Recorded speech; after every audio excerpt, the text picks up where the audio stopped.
I'm Lauren of Lauren Leslie Studio, and today I want to introduce you to special guest Amanda Brady, and she's here to talk to us about her very first experience showing her patterns and designs at Surtex. So we're about to dive into 11 questions, and Amanda is going to honestly answer all of these questions so that moving forward, if you're thinking about showing at Surtex, you'll have a great idea and know what to expect in 2019. So before we jump into the questions, make sure to like this video, leave a comment or question below, and we'll try to answer those to the best of our ability, and definitely subscribe to my channel if you haven't already. All right.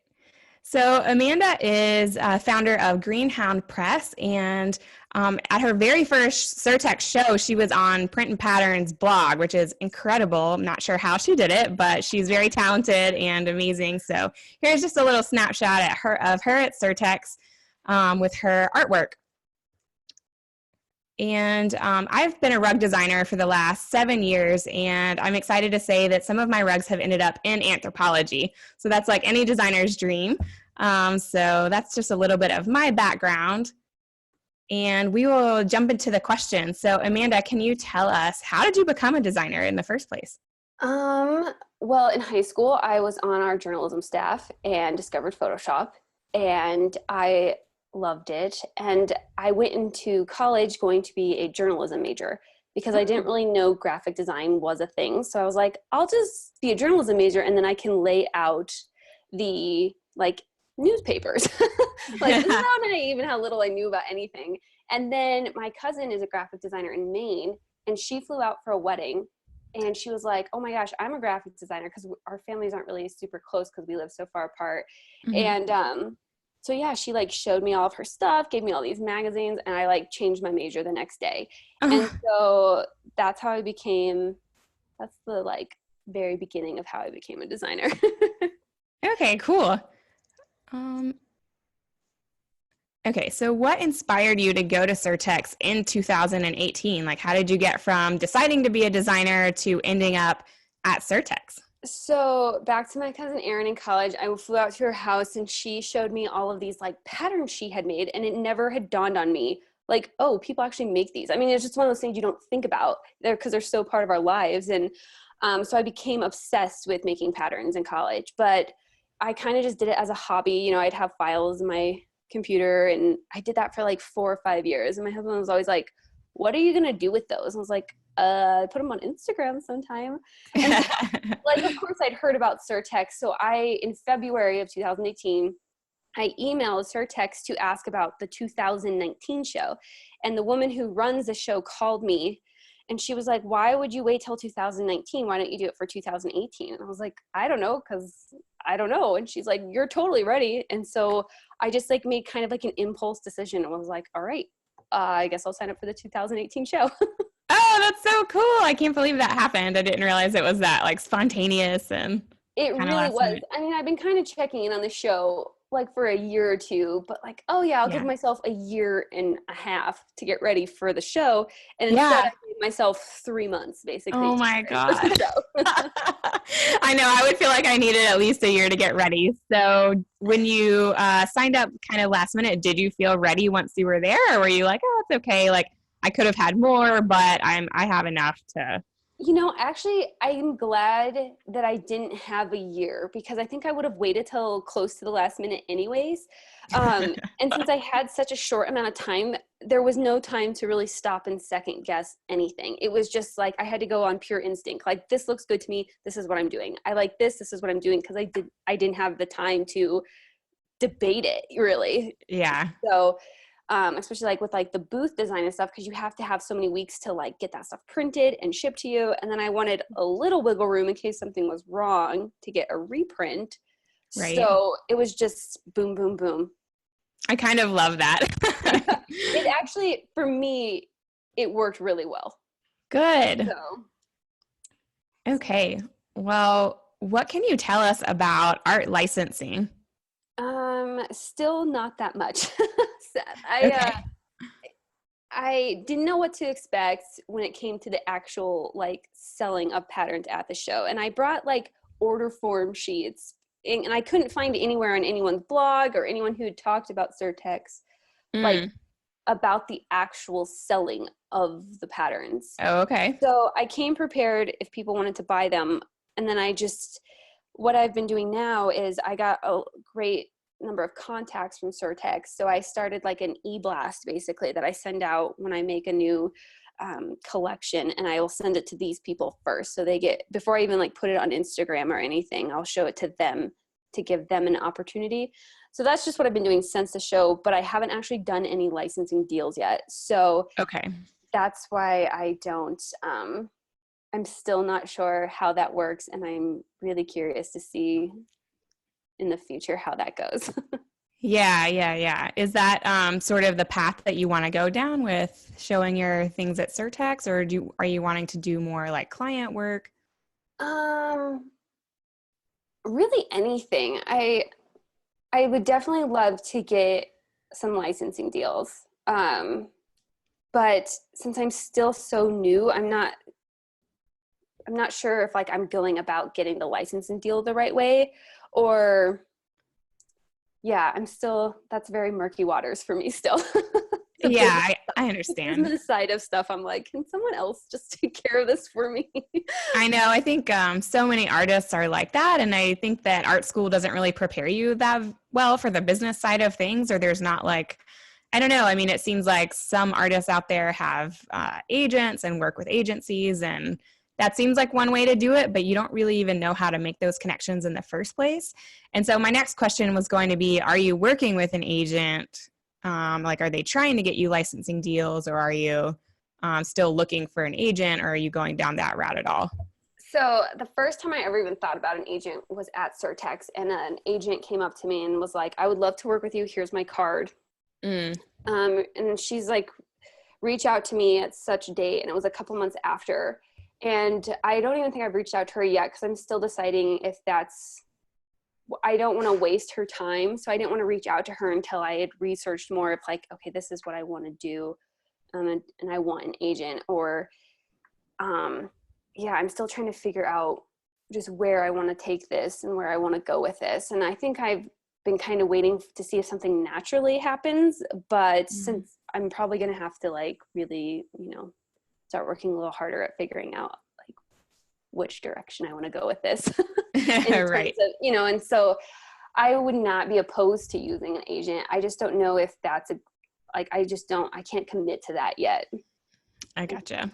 So Okay. we'll see. Okay. Well, my next question is, how did you prepare for Surtex? And I think you kind of answered this with, just talking about how last minute everything was, but is there any advice you would maybe give to someone who is thinking about going to Surtex in 2019, and what are some like kind of practical steps they could take to get prepared for the show?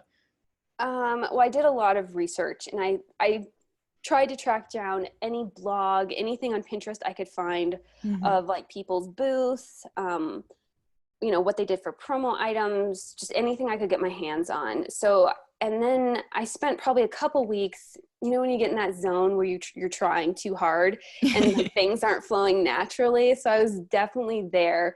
So once I got through that and was like, just stopped thinking so much and doing what I naturally know to do, it went a lot smoother. But I definitely looked at a lot of booths and was like, okay, and I was really kind of harsh, thankfully, like, it was just in my head, but like, what's working with this booth? What's working with this booth? How can I incorporate that into my booth? And then I noticed like, how did people actually showcase their patterns? Right. And a lot of people had like these big portfolio books or like printed large pieces of paper. And I don't know why, I just did not want to do that. So I made an actual catalog of like a magazine spread of all my patterns. And I took that and I made like 100 copies and then gave those out so people could take my portfolio with them. That's smart. It worked really well. The magazines weren't super expensive to print, because that was one of the reasons like I didn't want to like print this super expensive portfolio or even like the sheets of paper, because like they'll print like these big sheets of paper. Yeah. Who did you use to print your magazine? I've heard I of used, like Blurb, and I don't know. I used a company called Overnight Prints, Okay. Yeah, and I've used them. yeah, it's decent quality, especially for what I wanted it for, and it was pretty inexpensive. And so yeah, that worked out really nicely for me. So yeah. Like lost track. I was like, what's the question again? Sorry, yeah, I know I kind of got you off topic, but yeah, just getting or any advice to get people kind of like a checklist of things that they might need to feel prepared for Surtex going into 2019. Like obviously you did a lot of research on your booth and kind of what that is, because like you could have all your designs, but if you don't have a way to showcase them, then you're not really going to be able to show at Surtex. So you Yeah, can't just go in with an iPad and be like, here's my stuff. I definitely think you have to think about the whole picture. When I was at Surtex, one woman, I forget who it was, she was a buyer, and she goes, I love your booth setup. And she goes, I love that you even matched your booth. Like my outfit matched my booth, which I didn't plan that. That's just colors I'm kind of gravitated towards. Yeah. But like, so even the details do matter so much. Like I would have never even thought to match my clothes to my booth, but it made sense if like, you have a muted color palette, that's kind of your aesthetic, but you're wearing like neon bright clothes. Like you're kind of like presenting yourself as a brand almost. Right. And Yeah, that so makes sense. I would definitely say, think about the entire package from booth setup to what you're wearing to what your promo items are. And then I also had printed fabric samples and I had pillows made. I Oh, should have cool. brought them down, but yeah, my cousin made me these cute little pillows with my patterns on them, and I had them up on the behind me, so people had things they could touch and hold as well. And I think adding just a little element of like, oh, this is where, so people could see where these patterns could live, I think really helped, and I got a really positive response. Awesome. Yeah, people were If like, you want to go grab them, I can like pause our recording. yeah, I'll go grab them real fast. Hold on. Okay. I grabbed all my Cert X stuff. Hold on. Okay, cool.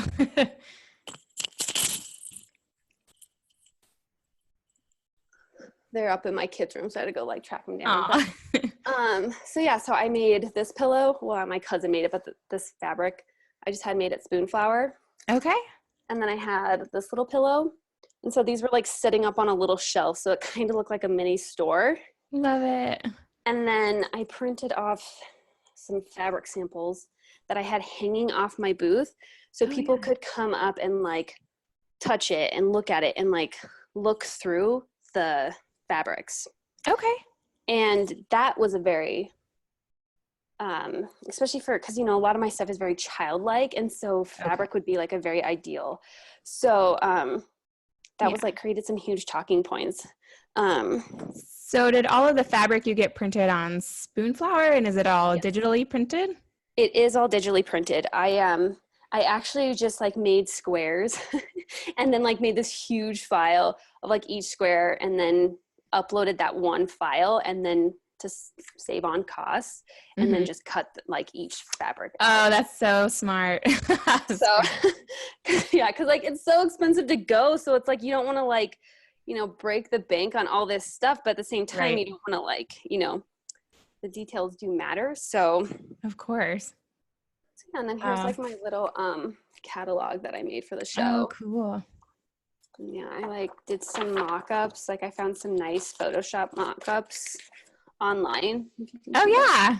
And like because I really wanted to show people like, here's what you could do with this pattern. So Right. but yeah, this was like a big hit because people could just take it, and then like a business card gets lost, but this is like, yeah, you're not going to lose that. yeah.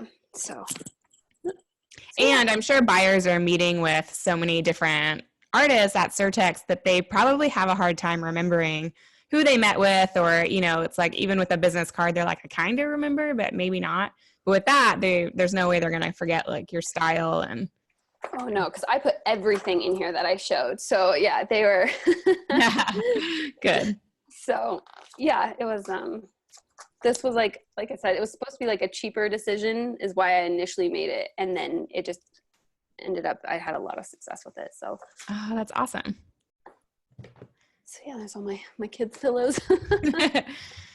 Okay, did you focus on a particular medium when you were creating your patterns for Surtex? Like, did you focus on more like digital drawing or like watercolor, or and tell us a little bit about your style and kind of what you focused on, and if you kind of noticed what other artists were doing as well. So I am very vector art. Like that's my thing. That's what I love to do. So everything I do is vector. Like 98% of my work I do is in Illustrator. So that's what I know, that's what I love, and that's what I stuck with at the show. I noticed every style under the sun at the show. I saw a lot of watercolors, Mm-hmm. a lot of digital art. Just yeah, I'm trying to think. Any new trends that you noticed, like in terms of like medium? Like, did you see more hand-drawn things or more like graphic or modern styles, like clean styles? I would say watercolor was probably the style that I saw the most, that it actually stuck out in my mind. Like, oh, there's another watercolor. Oh, there's another watercolor. But they were still so different. So I'm guessing that was kind of trending at this show Right. a lot. A lot of Christmas art. Oh, okay. I bet that's a huge, I don't know. I just feel like, yeah, the seasonal business is really huge. I interviewed with International Greetings at one point, and I ended up deciding not to take the job, but they were saying that they would need me to come in like every weekend for their Christmas season and for Valentine. You know, like it wasn't like that all year, but it was enough like that enough where I was like, I don't know about this. I might just stay with rugs. A whole booth that was just Christmas. Like that's all they did. That's all these women did was Christmas stuff. And I mean, I knew it makes sense that the holiday market is the biggest, but one of the big agents that I talked to, she told me that it's like 80% of surface design is florals or Christmas. Or like, wow. Yeah, I was like, whoa, like, yeah. So that was eye-opening. Yeah. So then it's like, what do you do? Because, you know, if that's 80% of the business, you want to be a part of it. But then the competition, I'm sure, is also so high that you're like, right. Maybe I should focus on something more niche. It is. Well, I think because like buyers know that that's the stuff that sells. Like florals are always going to be in. Florals are always going to sell. So it's like a safer buy to buy a floral as opposed to like a llama where only like a few people like llamas, or, you know. Right. It's funny though, I will say that in rugs, and this is so niche and specific, but I'm a rug designer for those of you who may not know. And I mean, they have been like anti-floral for like a long time, I think, just because the lattice designs and even like Persian designs, more like Oriental and like traditional designs have kind of come back into style. But I think we're just now starting to like get back into florals, even in outdoor. Like I design outdoor rugs and I'm like, come on, like I think we can do some florals now. So that's so funny. I've never thought about it. Now that you said that, it's like, oh yeah, I don't ever see floral rugs anywhere. Yeah, I think it'll come back, but it's like been a struggle. Yeah. All right. Well, my next question is, what kind of collection did you present? And I know you just kind of showed us your products, but if you want to tell us kind of what was your thought process in terms of making a collection, like were you trying to focus on kids products or some other kind of audience or niche market? So like I talked about earlier, I really struggled the first couple weeks, and I was just overthinking it, over trying, and just everything I came up with was like so forced that you could just, to me, it read as like forced. So I went to a couple patterns that I created a year or so before that I loved and never did anything with, and it was a farm theme. And so kids, the kids stuff is what I really love. But I try not to be too babyish. Like I like kind of like the kids stuff that like you could turn it into an adult thing and it'd still totally work. That's what I go for anyways. So yeah, so I kind of went with this whole like farm theme. Like my that's cool. Farm, like there's like a little farm truck and a cow and some corn, and then like this was like a coordinate to go with it, and I had this little pig everywhere. I made like a little pin of him, and so cute. So because when I made these patterns, it was just for fun. I didn't have any shows lined up. I was like, maybe I'll put this on Instagram, but it was just for fun. And so to me, they appeared more natural of my style. And Yeah. Yeah. so, That's interesting that you were able to kind of go back into the archives and like pull out, things that were just you, like that you did for fun, and they ended up standing out a lot and getting on the print and pattern blog, which is amazing. I didn't even know I made it up there. I just was like, because I check that blog all the time, and I submitted my stuff, and I was like, no, good luck, go out into the universe, and didn't think about it again until I'm scrolling by and I see this armadillo pattern that I did, and I was like, oh my god. So yeah, that was like that. I mean, that alone made it worth going to Surtex. Like the fact that I made it on that blog, like, it was crazy. Yeah, it's amazing. Yeah, congrats. Oh, thanks. So how much did Surtex cost in total, and do you feel like it was worth the cost? Ooh, this is where it gets tricky. So by the time between flights, hotel, food, and the booth, and all this stuff, I bet I spent between $4,500 and $5,000. Wow. Yeah. So it was a very huge investment. So far, I would say it has not paid off financially. But that being said, I also am so new to this world that I feel like I needed to take a very crucial step like this to keep going forward and to figure out, okay, this is what I need to do to make money at this. And so since the show, I've just been doing things to keep working towards getting a licensing deal and making money at this. But yeah, it was very expensive. Right. So yeah, my next question was going to be, did you walk away with any licensing deals, which we already sort of touched on? Yeah, so you're not doing that yet, but it sounds, or I don't know, I follow you on Instagram, and it looks like you are working on some, client work, some illustration. I did. I think I have one client that came out of nowhere, and I think the fact we talked about me going to Surtex, and I think that gave me a level of what's the word? Like credibility. Credibility. Thank you. Yeah. And so I do think it helped me get some other gigs, but not in surface design. Okay. But yeah, so I have been getting a lot of I have been getting client work, illustration client work, which is really exciting. So yeah, I wouldn't say it was a waste of money, but it definitely it was a nice chunk of change. Yeah, it's enough to make you maybe second guess. Are you planning on going back to Surtex in 2019?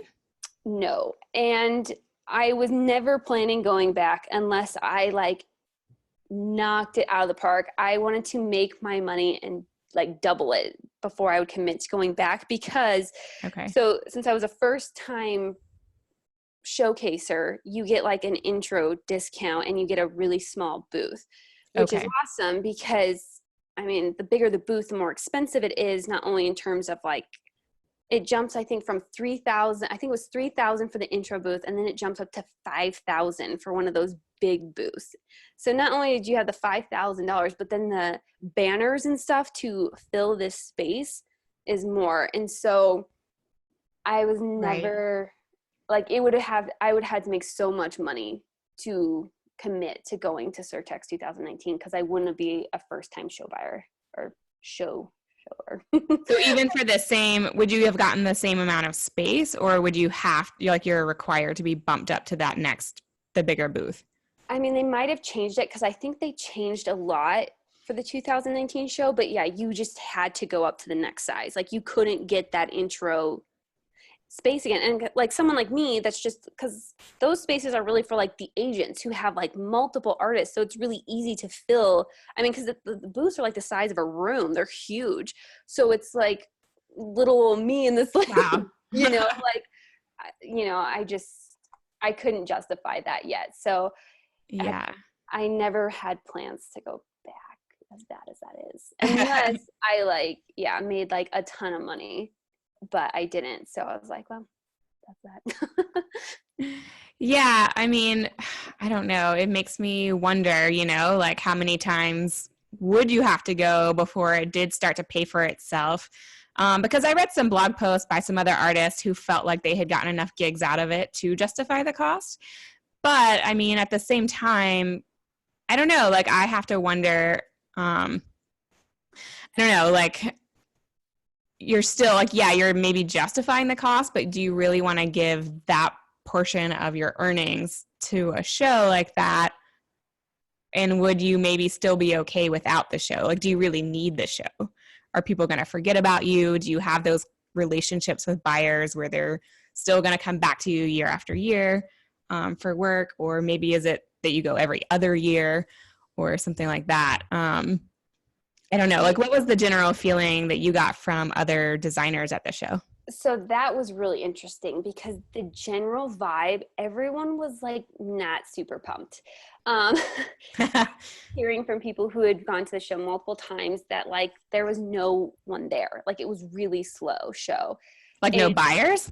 No buyers. I think the show itself of how many like designers were there was so much smaller than in past years. And I heard from a couple people that were also went to the Blueprint show. Have you heard of that? I heard about it from you. You had mentioned it to me before.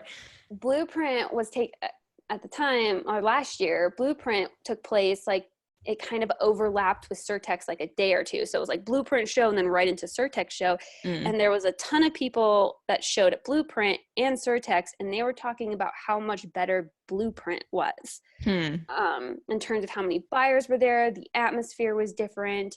So I signed up for Blueprint show coming in May. Oh, you did? Okay. Nice. It was a third of the cost, and everyone was talking about how much better of a show it was. So I was like, well, I hate to totally give up on shows yet, but so I wanted to try this show before I, make a final decision on these surface design shows.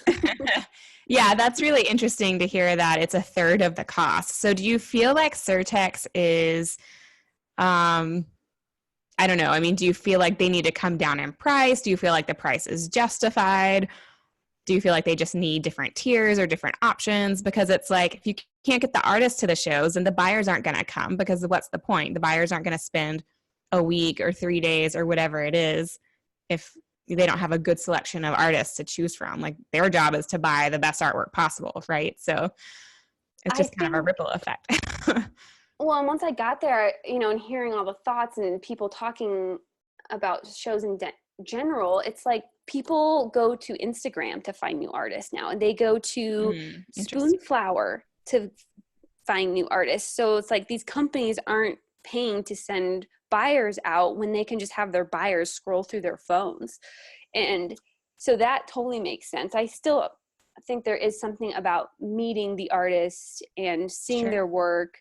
So I think there's still a place for them, but I wouldn't be surprised if in like 10 years there isn't any of these trade shows. That's interesting. I've heard people say that before, just even in the rug industry, which you would think with a rug you would need to touch it and feel it more so than maybe with a pattern, because a pattern can go on anything.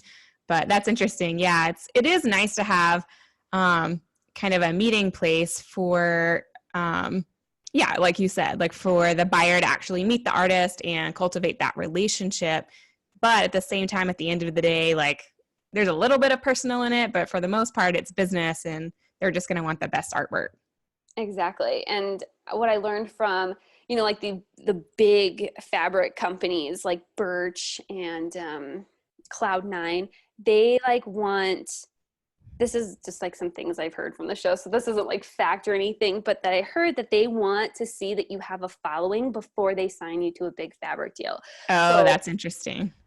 That totally blew my mind. On Instagram specifically? On Instagram. They want to see that you crazy. have like, I don't even know what the magic number is, but before, they want to make sure you have so many followers that, because then they know it's safer, because they're like, oh, they have fans already, so these fans, they're gonna buy it. Yeah. So that really was eye-opening, and it was like, man, I really need to focus on Instagram.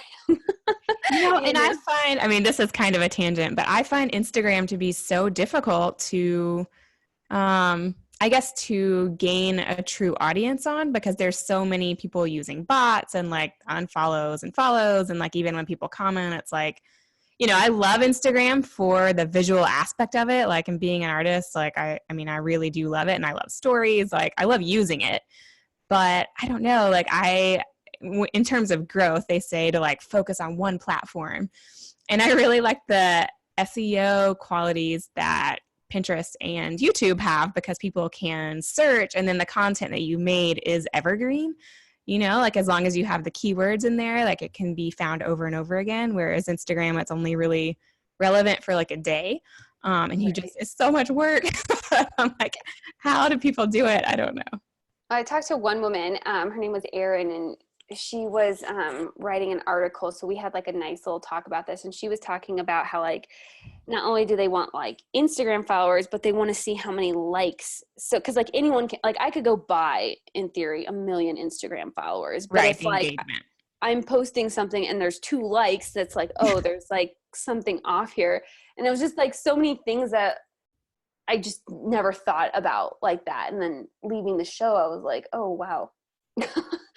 So, but it gave me a good thing to focus on, like you said, because it is hard to like, which platform do you focus on? But yeah, I mean, I definitely think Instagram is a good one to focus on, because it seems like that's what buyers are going to be looking at more so than like, they're not going to go to your Pinterest and say like, oh, how many people are following her on Pinterest? Like, maybe they should, because once you actually look, like, there are some people that have hundreds of thousands of followers on Pinterest, but it's just not as popular, especially on your phone, as Instagram is. It's so funny because I feel like I use Pinterest as like a tool for myself, and like forget that it is another media platform, like, that I should. Yeah. Well, if you're trying to drive traffic to your website, it's really good too. That's what I've kind of found with it, is that it's slow, but it's very steady growth. So I feel like when I first got serious about my Pinterest strategy, I had about like 300 followers. It was just like my friends from when I like first signed up for it, like back in South Carolina when I still lived there and we first met. I mean, yeah, that was like 10 years ago. I don't know. I'm so old. But but then I started to implement like a more serious Pinterest strategy, and now I have like over 1,000 followers on Pinterest, and it's driving traffic to my website, which should lead to sales, so but if a bigger buyer is seeing your stuff on Instagram and you get a licensing deal that way, I mean, you can go about it obviously multiple ways, but it can't hurt to have, especially because Pinterest, I feel like, is like you can link Instagram to Pinterest, so you could just like post on Instagram, post on Pinterest at the same time. Yeah, I have completely given up on Facebook, though, I will say. Yeah, well, like Facebook business, I was like, no thanks. No, they suck with their algorithm. And I think that's what scares me too, is that they own Instagram. So that's a little scary for me. I'm like, what if they do the same shit that they did to Facebook? And businesses spent so much time trying to get people to like their business page. And I mean, Facebook owns it, and they just took it away with the algorithm. It didn't even show up in people's feed. Even if they liked your business page, they wouldn't see the post. I found, and I mean, I get annoyed with that just with like your friends and like, you know, so because they did that a couple months ago with Instagram, where they changed it where it wasn't in chronological anymore. It was like based on what they thought you wanted to see. Yeah. So frustrating. Yeah, exactly. Like, I'll make that decision. Thanks. I'm a grown-ass woman. Like, I will make my own choices of who I want to follow. Right. Thanks. So. Right. No, it's messed up. I really don't like it. You should at least be able to toggle, whether you want to see things in like chronological order, or if you would rather see it based on their algorithm. Like, you should be able to choose, I think, personally. Right? Yes. I'm with you in that. Yeah. So sorry for the tangent. But my next question was going to be, do you think February will be good or bad for Surtex? Because I think they realized that they need to change something. So they've changed it to February. But do you see it as like a good or a bad thing? I can't. Well, is Surtex, or not Surtex, is National Stationery Show moving to February as well? I don't know about that. See, that's the part I should have researched that, because Surtex I'll Google it real quick. is in this huge, huge convention center, and there's Surtex on one side, National Stationery Show was right on the other side. So it's all in one big room. And honestly, most of the traffic I got was from National Stationery Show. They didn't realize, like, I had so many people who were like, what do you guys do? Like, what are you selling? And they were like, oh, we're part of Surtex. Like, what's that? You know? So I'm wondering if like they're separating them, if that's going to hurt them. But it definitely tells me that something is not going right to make, because it's been in May forever, right? So yeah, so I just Googled it, and the National Stationery Show is February 3rd to 6th in 2019. So maybe that does have something. So is that when Surtex is the beginning of February? And I know it's in February. Let me see when the exact dates are, because that is an interesting point.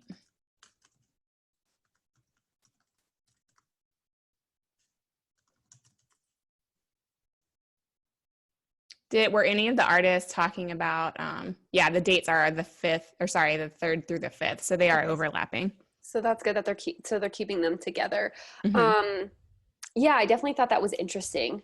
But I kind of just ignored it because I already knew I wasn't going back. So I was like, well, good luck. Hopefully it works out better. But I know there was a general vibe in the air of like the artists were not particularly happy. About February. Well, then they had less than a year to like make their new collections, right? Just at Surtex, like people were like, where is everyone? Like, what is this? Like, you know, and so it was interesting for sure. There was a lot of gossip going on. It was kind of like high school, but with like pattern designers. That's funny. Oh gosh. But like, because like I hate to say I had a bad experience because I didn't, because it was so cool to get to like hang out with like-minded people, you know, because right. like Sure. how many times have you like hung out with like another pattern designer? Like not very often, you know. So right. I mean, I will say like my best experience was probably when I studied abroad, because I was only with other artists and it was so fun. I loved it, and I like grew so much just from being in that environment. You really do. So that's why like, you know, because I've had people message me on Instagram asking about, would you do Surtex again? And, you know, I never know what to tell them because it's like, oh, financially it did not pay off. But personally, and like, you can just point them to this video. Right? From now on. I'm going to now, like, because like typing on Instagram, like, I hate that. So yeah. Okay. Well, okay. So the next question, which we kind of touched on, is if you wanted to approach a career in art licensing without attending shows, how would you do it?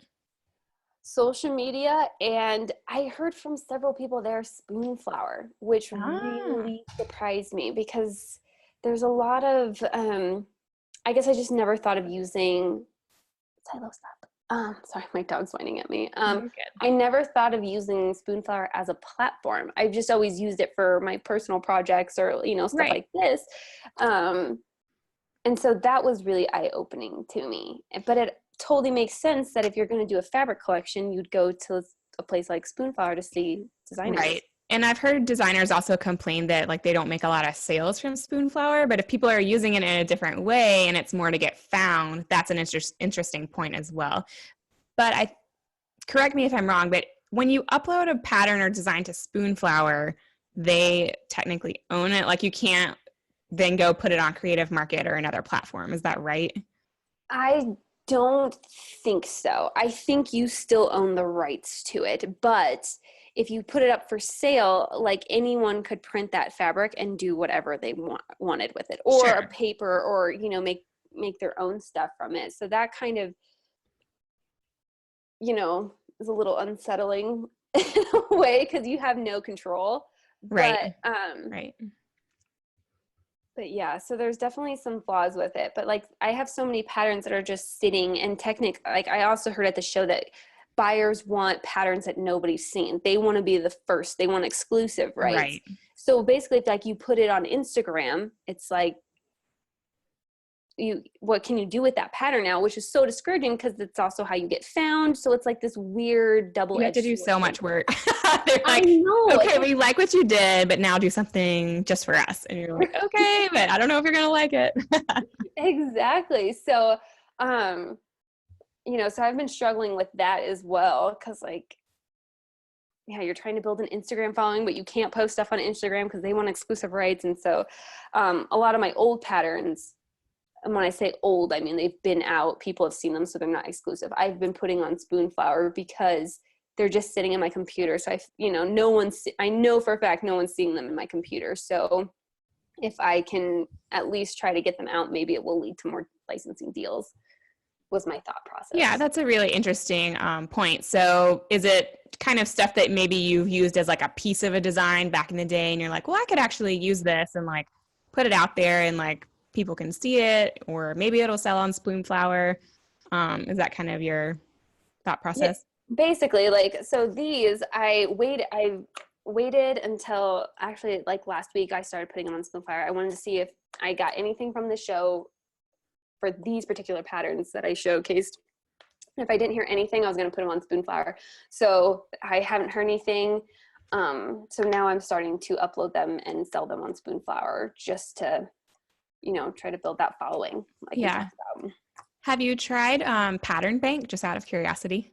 I haven't. I think you told me about that a while ago. And then like, I think I looked at it and then it was just one of those things that I never followed up on. Yeah. I mean, it's hard too to know which platform to be on. Like there's Spoonflower, which is kind of more for fabric. And then there's Pattern Bank, and they both want like exclusivity to your work. Not that they own it, but just that you're not selling it on another platform. But it's kind of hard to be like, well, I mean, if you're not attracting the customers, I should be able to sell it somewhere else. Right. Yeah, I've never actually wanted to sell my patterns on places like Creative Market though, for some reason, like especially like the vector files would like make me so nervous. Really? Yeah. Like if I design something with the intent that like, okay, this is a vector file, they can do whatever they want. But because I do have small fears of being ripped off, even though like I have like no followers on like Instagram, but it's still legitimate fear when you put artwork out there that someone's going to rip you off. So they definitely will, especially like when you do get big, and you will. I mean, it's going to happen. Like, do you listen to the Honest Designers podcast? No. Okay, well, it's really great. And Lisa Glanz is one of the designers, and she's huge. She's like made a really nice living on Creative Market and kind of has inspired me. But she's talked about getting ripped off is a huge problem, and I think it's just kind of inevitable. I hate to say that, but unless you like want to actually get a lawyer and sue people like Orla Keeley did. And she almost went bankrupt doing that, by the way. And she got her point across, but like, I don't know if it's like really worth it. Like you could spend all that energy creating, new designs rather than like being in court all the time. Right. Rifle Paper Company sued Walmart too. Ooh. I know. I need to follow up because like that'd be huge if like she won that for all artists really, because it is such a prevalent problem in our industry. It is. It's a huge problem. Yeah. And sometimes like, I don't know, the first rug company that I worked for, they didn't even have designers for a while. So they would just buy things from vendors overseas. So they were working with like Chinese vendors, Turkish vendors, Indian vendors, Egyptian vendors, Belgian vendors, like vendors from all over the world. And so if these guys, the vendors, were looking on Pinterest or wherever and getting inspired by someone like Rifle Paper Co., they may totally have knocked him off, and the sales guy who's just buying stuff wouldn't even necessarily know that because they're not an artist or designer. So it's a problem everywhere. I mean, it's hard to control. It's hard to control. Yes. But anyway, well, Amanda, do you have any kind of final thoughts on Cert X or any final advice for aspiring surface designers? So I'll tell like a quick story from Surtex. It was kind of a slow afternoon, and this woman walked in front of my booth, and she was looking at my booth, and I could tell she was like, like she's like not admiring it, but she was definitely like intrigued by it is the right word. And I kept looking at her. I was like, I know this woman. Where did I know her from? And it was Elizabeth Olwen. Oh my God. And I was like, oh my God. When I realized, I was like, you're Elizabeth Olwen. I've been following you forever, blah, blah, blah. And she came up and talked to me for like 10 minutes, and it was like amazing. And she was like, she told me, she's like, the biggest mistake new designers make is they give up too easy. And like, I don't even really remember all what we talked about, but that has really stuck with me because I could definitely see how it'd be so easy to quit after my first Surtex show. Like, I didn't get any art licensing deals, so it'd be like, well, I guess I'm not good at making patterns, so I'm going to move on. But it did the exact opposite. And so that would be my advice, I guess, is I love that advice. Did you know that when I was at genealogy, I felt like that because Michael, I don't think it was intentional, but he wanted me to just like recruit artists instead of like actually work on anything creative. And so I kind of felt like, what, like, do I suck? You know, like, but yeah, I don't know. I got some freelance gigs on the side and that kind of helped boost my confidence. But it is, I mean, when you're an artist, you're putting your heart and soul out there, and it is really easy to get your confidence crushed if you don't have some kind of like reassurance. But yeah, I mean, you just have to keep going, keep working, and you will get better like the more you do it, like with anything. It's just practice. But. Well, and especially like on Instagram, you know, if like you post something that you really love and it gets like 10 likes, you know, right. This is how we make money. So like, you know, it sounds like superficial, but like likes are important, like, because that means like, oh, people would be interested in buying this, people would want this. So it is so easy to like get so discouraged. Right. And then you also think, well, I mean, on a platform like Instagram, you're like, well, did I just post at the wrong time of day? You know, like, is that why no one seeing it in the feed, or, you know, what's happening? Yeah. So it's been so don't give up, because like you said, like you get better as you go along, you learn things and improve your skills.